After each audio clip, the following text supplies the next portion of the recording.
Jika L memenuhi persamaan 3L min 120 bagi 5 sama dengan 6 tambah 4 kali 3. Ini biasa ya.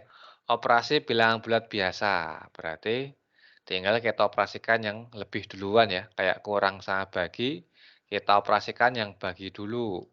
Ini jadi 3L dikurangi 120 bagi 5 itu 24. Sama dengan ini kan ada 6 tambah 4 kali 3. Berarti yang kita kerjakan dahulu yang perkaliannya 4 kali 3-nya dulu. Berarti 6 ditambah 12. Tuh. Ini berarti ini boleh kamu bagi 3 dulu semua atau boleh kamu pindah ruas dulu juga boleh. Tergantung kalian lebih enjoy pakai yang mana. Ini saya urut aja ya. 3L sama dengan 6 tambah 12 itu 18. Min 24 saya pindah ruas jadi plus 24. Ini berarti 3L sama dengan 18 tambah 24 itu berarti kan apa namanya 42 ya. Nah, maka L-nya 42 bagi 3 itu 13. Tuh. Kok 13 sih? 14. Tuh.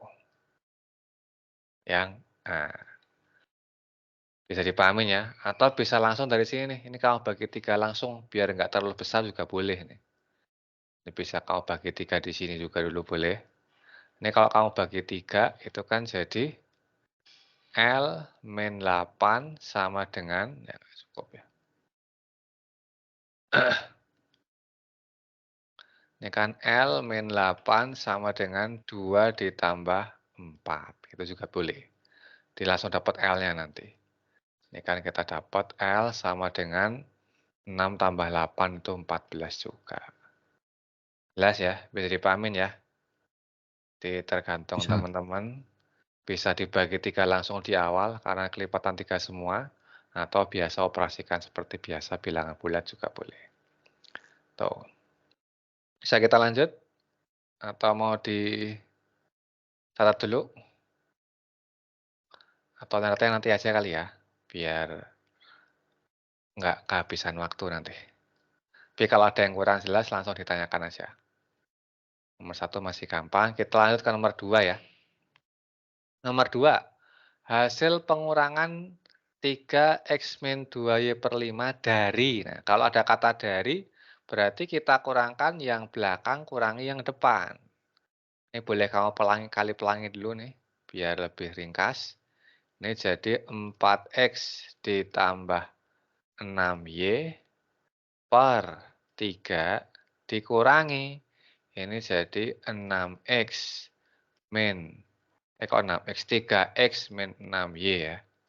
3X min 6Y per 5. Baru kamu samakan penyebutnya ya, per 15. Nah, per 15, ini berarti 15 bagi 3 itu kan 5 ya. 5 kali 4, 20X.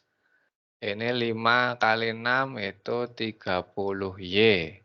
Ini jangan lupa masih ada minnya ya. 15 bagi 5 itu 3. 3 kali min jadi min 3. Min 3 kali min 3 kali 3X itu min 9X. Min 3 kali min 6Y itu berarti plus 18Y. Tuh. Ini 20X kurangi 9X itu berarti 11X. 30Y tambah 18Y itu 48Y. Dibagi 15. Tuh. Berarti yang D ya. Jelas nih nomor 1 dan 2? Bisa Jelas, dipahamin? Kak. Oke. Mau di screenshot apa nanti aja di share pembahasannya di grup? Halo? Di-share aja, Kak. Oke, ini yang jawab cuma 1. Yang lainnya gimana nih? Nomor 3 ya. Nomor 3. Sebuah proyek jika dikerjakan sendiri-sendiri oleh P, Q, dan R masing-masing berturut-turut akan selesai dalam waktu 5 hari. Berarti yang P itu 5 hari. Untuk yang Q itu 10 hari. Yang R 30 hari.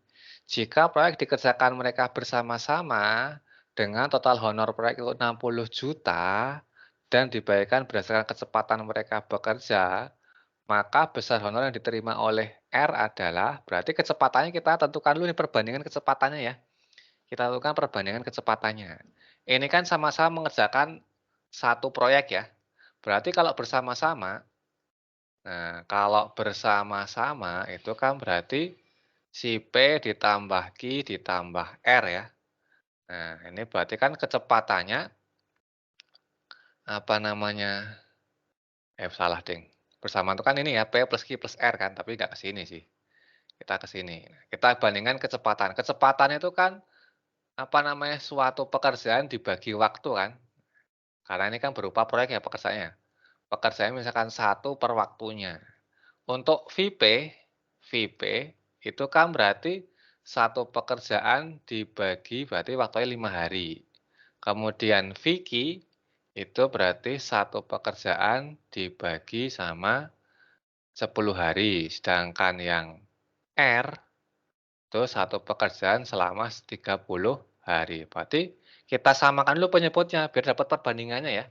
Ini kan berarti dijadiin per 30 semua nih, per 30, per 30, per 30. Ini jadi 6, ini 3, ini 1. Maka perbandingan VP banding Vicky banding VR, nah kecepatan pekerjaannya ya. Itu berarti kita lihat pembilangnya aja, kan penyebutnya udah sama semua nih. Kita lihat pembilangnya aja, berarti 6 banding 3 banding 1. Nah, total pekerjaan mereka kan 60 juta ya honornya kan. Berarti untuk si R tuh berarti satu perbandingan nih. Berarti untuk yang R tuh berarti honornya, honor untuk R berarti sesuai perbandingan ini kan.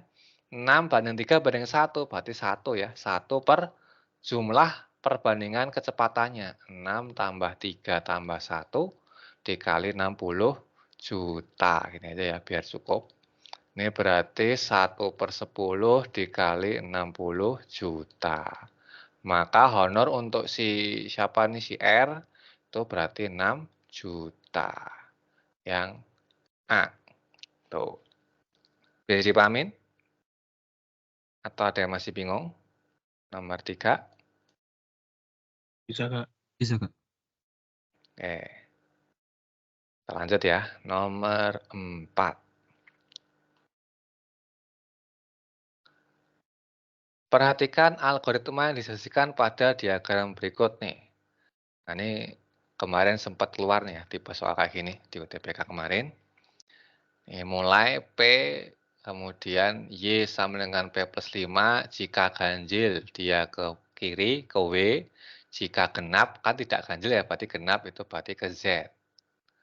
Nah, kemudian kalau yang genap langsung dapat Z-nya, kalau yang ganjil maka kita operasikan dulu yaitu FPB dari W dan Y itu dapat Z-nya.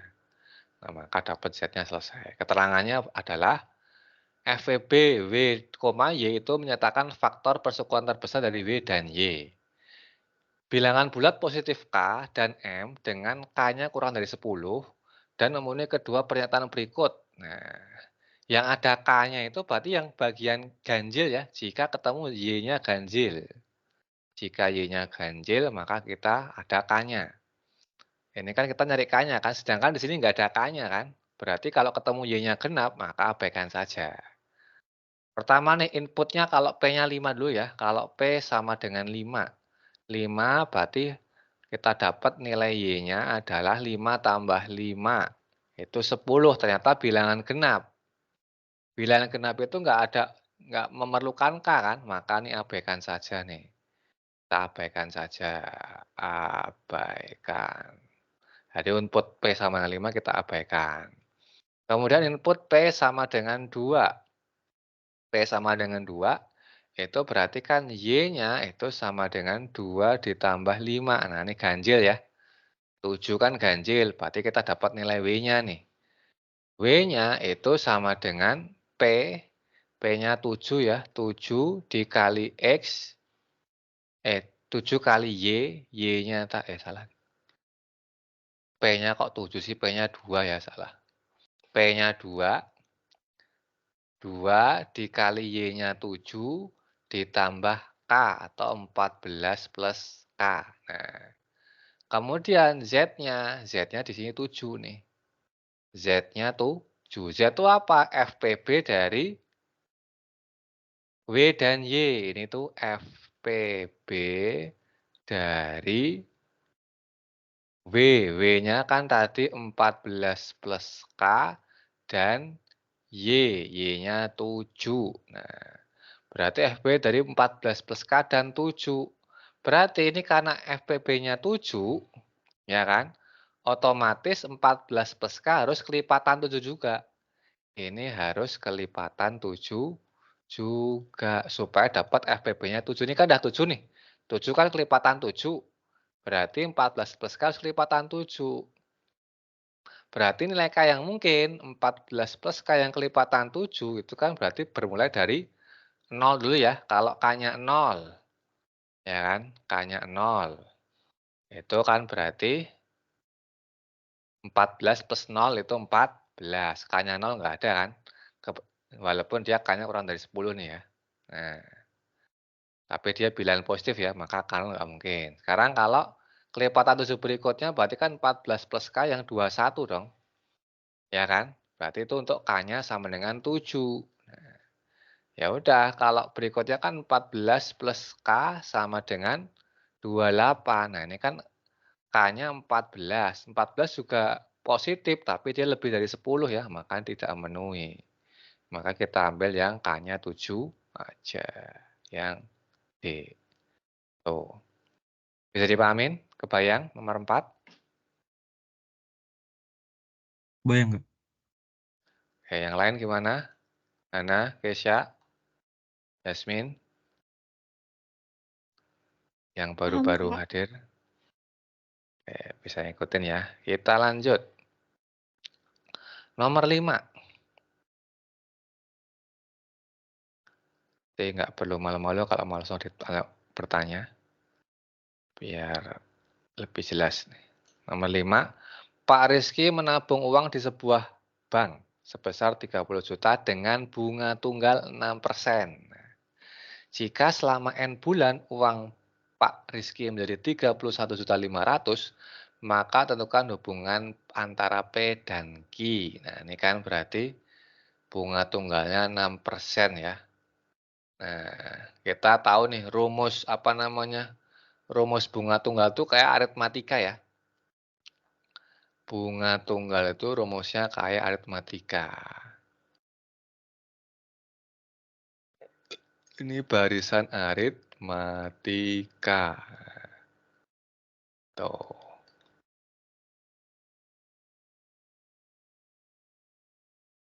Nah, di mana MN itu sama dengan MO ditambah N kali B. B-nya itu apa? B-nya itu adalah bunga. B besar itu berarti B kecil dikali MO ya. Tuh. Ini yang rumus bunga tunggal. Dengan penjumlahan nih, nggak pakai pangkat ya. Kalau bunga tunggal kan nggak pangkat. Nah, di sini kan MO-nya itu 30 juta. ME-nya 31.500 ya. Ini MO-nya nih. Ini MO-nya ini. MN-nya kita masukin sini nih biar nggak kebanyakan rumus ya. Berarti kan 31.500 sama dengan 30 juta ditambah N dikali persen B-nya 6% ya, itu 6/100 dikali 30 juta. Nolnya kita coret 2 dulu semua. Nah, nolnya coret 2 lagi. Ini berarti kan 315 dikurangi 300 sama dengan ini berarti N kali 6 kali 3. Berarti kan 18N ya. Tuh, 18N. Ini berarti hasilnya 15 itu sama dengan 18N. Nah, N-nya berapa? N-nya itu berarti 15/100. 18.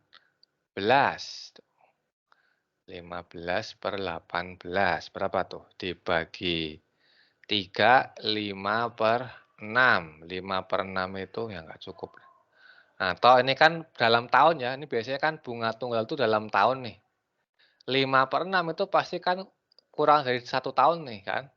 Sebenarnya bisa langsung ya, 5 per 6 itu kan kurang dari 12 ya. Tapi kalau memastikan, berarti P-nya itu 5 per 6 dikali 12 bulan. Berarti kan 10 bulan ya. Nah, N-nya 10 berarti ini P-nya. Otomatis besar yang Q. Tuh. Jadi biasanya bunga tunggal tuh bunganya dalam 1 tahun. Bisa dipahamin? Bisa, Kak. Bisa, Kak. Sip. Nomor 6. Jajar genjang PQRS memiliki luas 20 seperti pada gambar. Jika titik T terletak pada QR, T di sini ya, sehingga ST tegak lurus QR, ST tegak lurus QR, maka gradien SR. Nah, berarti kita tahu dulu nih, titik S-nya berapa? Titik S-nya berapa nih? Nah, kita tahu nih, luas jajar genjang itu kan rumusnya, luas jajar genjang itu kan rumusnya alas dikali tinggi aja ya, nggak usah bagi 2. Itu sama dengan 20. Alasnya berapa nih? Ini dari 0 ke 4 ya. Alasnya kan berada di sumbu X ya. Alasnya kan berada di sumbu X nih. Berarti kita lihat 0 sama 4-nya ini aja. Berarti alasnya 4 satuan nih. Berarti 4. Tingginya yang mana? Dari sini ke sini kita misalkan dulu nih dalam koordinat Y-nya ya. Kita lihat 0, berapa 3, berapa nanti di sini kan. 3, berapa nih? 3, T ya. Nah, tingginya berapa? Ya kita cari emang. 20. Maka dapat T-nya itu 5. Nah, otomatis S-nya itu kan nih pasti kan namanya tinggi itu kan letak T sama S itu kan segaris ya. Ya udah berarti 3,5. S-nya itu berarti 3,5. Maka gradien SR, MSR kita tahu ya rumus gradien itu kan Y2 min Y1 per X2 min X1. Rumus gradien nih. Kita kotakin biar nggak lupa. Nah, berarti kan titik yang mana? Ya titik yang S sama R. Titik yang apa tuh? 3,5 dan 4,0. X1 Y1, X2 Y2. Berarti 0 min 5 dibagi 4 min 3. Maka hasilnya min 5 per 1 sama dengan min 5. Yang A. Tuh. Bisa dipahamin? Kebayang ya, nyari titik S-nya dulu. Kebayang, Kak? Oke, yang lainnya ada yang mau ditanyakan dulu sebelum kita lanjut? Brian, Rifki? Nggak ada, Kak. Oke, kita lanjut ya. Nomor 7 sama 8. Nomor 7, titik A itu min 2,1, titik B 4,3, dan C 2,6. Adalah titik-titik sudut pada segitiga ABC ya.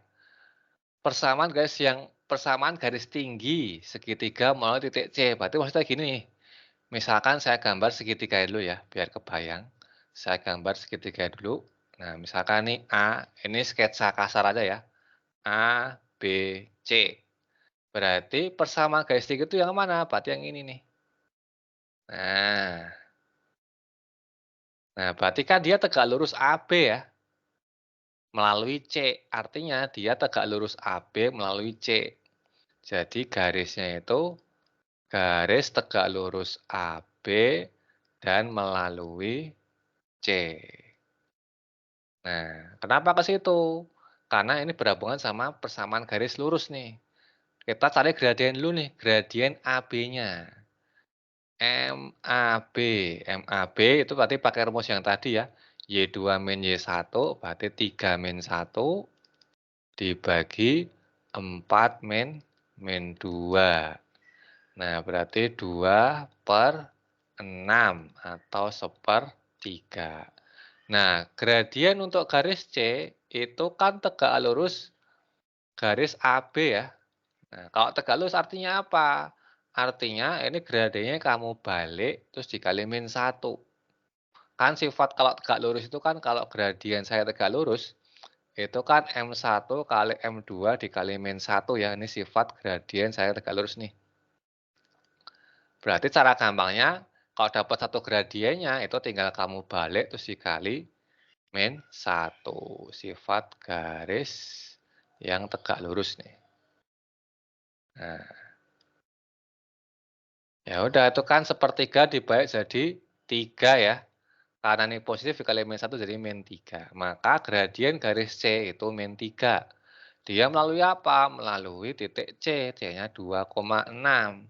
Ya, masukin ke rumus PG ya. Rumus PGL itu kan rumusnya Y min Y1 sama dengan M X min X1.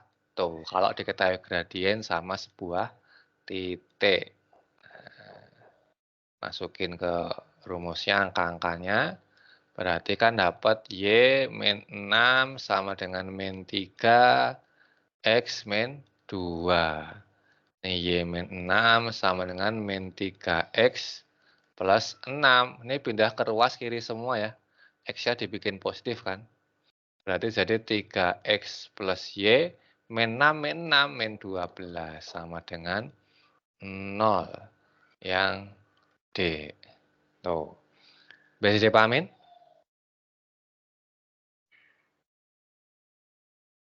Bisa, Kak? Sip. Yang lainnya paham ya?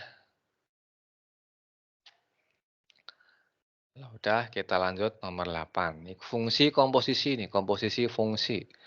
Diketahui G akar X maksudnya sama dengan 7 plus X.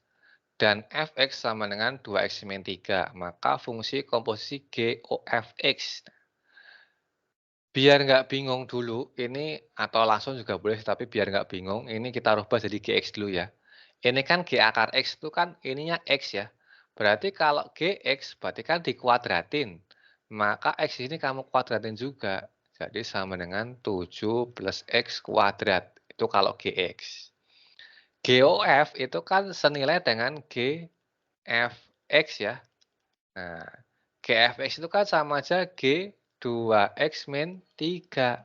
Kalau GX itu 7 plus X kuadrat, berarti kalau G 2X min 3, X-nya kamu ganti 2X min 3. Jadi 7 ditambah 2X min 3 kuadrat. Ini berarti 7 ditambah dikuadratin ya. 4X kuadrat. 2 kali min 3 itu min 6 kali 2 min 12X. Ditambah 9. Maka kita peroleh GOFX-nya adalah 4X kuadrat. Ini 4 ya. Ini min 12X 7 tambah 9 itu plus 16. Jangan dibagi 4 ya. Karena ini suatu fungsi, bukan persamaan kuadrat. Berarti yang A. Tuh. Bisa dipahamin?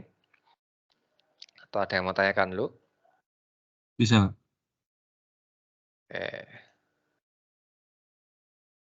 Kita lanjut.